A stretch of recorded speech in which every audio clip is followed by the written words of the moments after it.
So, solid bags, absolutely love them. Just the fact of that you can cast your rig out with a little parcel of bait. You know, your hook point is protected and your presentation is going to be on point. I've been fishing with them for a number of years now, but at the beginning of the year I managed to pick Rob Burgess's brains on how he goes about tying these solid bags, and the little tweaks that he has made just makes absolute sense, and I've incorporated into my fishing, and now I've got 100% confidence. Every time I send out a solid bag, I know I'm fishing. So today I'm going to be using a leader because I can on this lake. Some places you're not allowed to use leaders, so you can use stems, and we do stock them at Rigworks.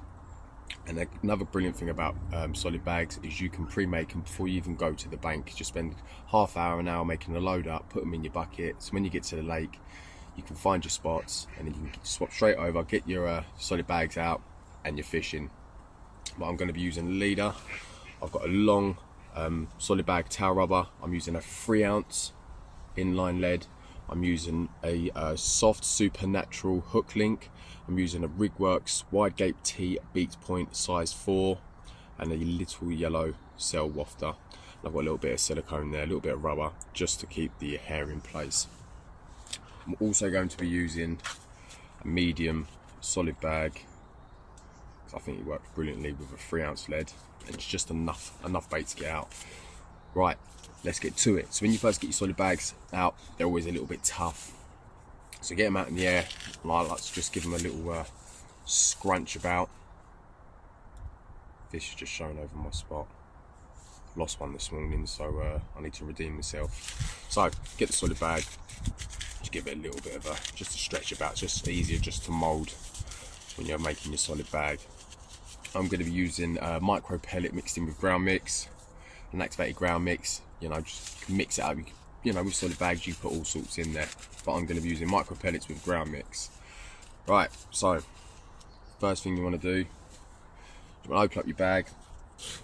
You want to get a few scoops in. Bear with us. Just so it's under halfway. Sorry about all the little crumb, the little chopped off ends of me with wafters, etc. Just so it's under halfway. Right, first thing you want to do is you want to get your rig, pass it through your fingers, or however you like to do it, but through your fingers. The lead's got to go in first, and you want to make sure that lead is flat to this side of the bag. Once you've done that, I like to lay it down and put the hook to one side of the bag, just so it stays out of the way of that tail rubber. And make sure your hook link is going down to one side of the bag, your hook links and your rig's over to one side, leaving your lead and your stem nice and free. Now you want to put a couple more scoops in.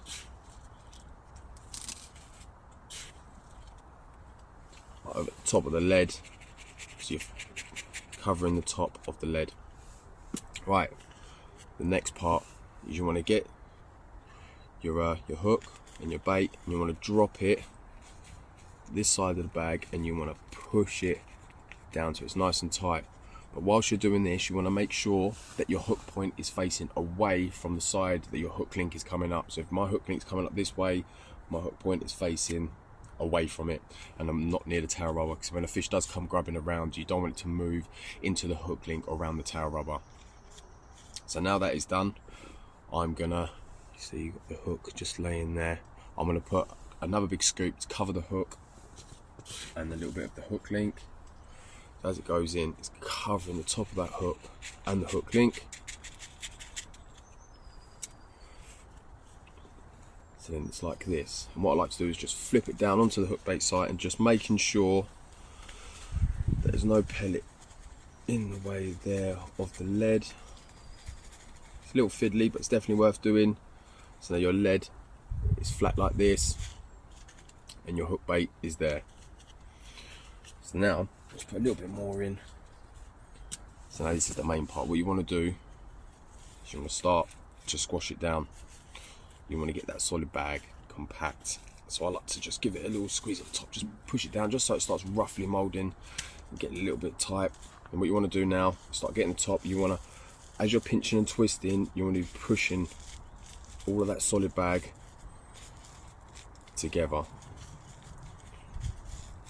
keep going about. And once it starts taking shape and starts getting solid, you still want to make sure that this bottom's compact. So I like to twist and pull a couple of turns, give a little bang, let go, and just keep repeating this process, and you will feel after a few turns, slaps, it does get tighter. Just keep going about it. Start feeling that getting a bit tighter. Once you've done this a couple of times, you feel that the bag is now solid. So what some people like to do now is they like to lick their fingers and twist round. I don't. I like to use PVA tape. So once that's done, just rest it down in the bucket. Take off a little bit of PVA tape. Get that bag again. Just go around a couple more times, just double checking everything's all nice and tight. Now I'm happy with it. I'll go round with the PVA tape a couple of times, and then a few overhand knots. Leave it two. So now you're left with this. So what I like to do is cut off the little tag ends, little PVA bits. So you're now left with this. So your lead is just there, and your hook bait is there. Now it's these bottom corners. What I like to do is give them a pinch and just a little push down. So you're left with a little tag end. Give it a little lick, and then you want to stretch and push it down. So it's stuck like this. Right, next corner. Just pinch them corners down. Little lick.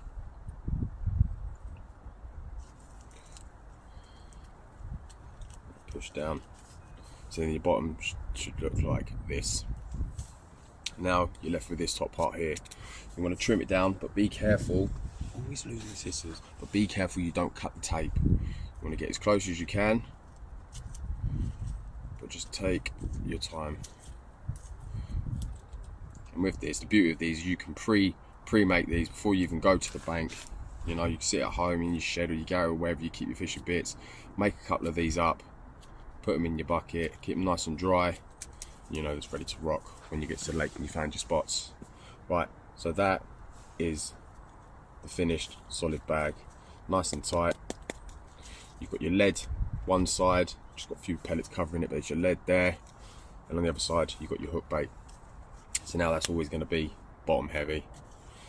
So once it hits the lake bed, it's always going to land lead down, and no matter how tight you've got it, there's always going to be air in there. So once that bag's on the bottom, the air is going to rise. So what I like to do is on the solid bag, just put a couple of holes at the bottom and either side of your hook bait. You don't want to be stabbing on that hook. You want to make sure that's nice and sharp and in place. So now you've got solid bag, you've got your lead at the bottom, your hook bait's on top, you've got a few holes around the edge. So when that bag hits the bottom of the lake bed, the air is going to be rising through the top. It's going to start to dissolve. Your lead is going to, your pellet is going to spread out and cover your lead, and you're going to have your hook bait sitting on top.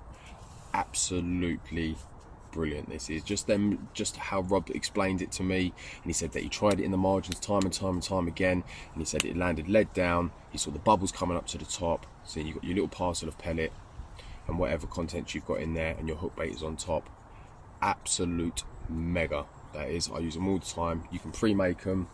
Also got one here as well, got different lead lengths, but I've got a few made here and they're ready to rock. And like I said, because it's got the lead on the bottom, when you drop them on the floor, it's always going to roll and land. So when you're casting out, when you're about to hit, when you're about to hit the water, you keep your line tight, you feel it down, and as you feel it down and you feel that little donk, you know that that lead has hit the bottom. Fishing. Give it a try. You can also put your goos and your sprays or whatever else on there as well. I don't like to do that. I like to put a little blob of goo on the bottom of the lead. Just give it a little rub. You don't need loads of goo, literally just a little blob, just so it covers the bottom of the bag. So when it goes down through the water, you're leaving a nice trail, and when the fish pick up that scent, that bag's going to be sitting at the bottom with your hook bait wafting around. Hopefully I'll catch you a fish or two. Give it a try.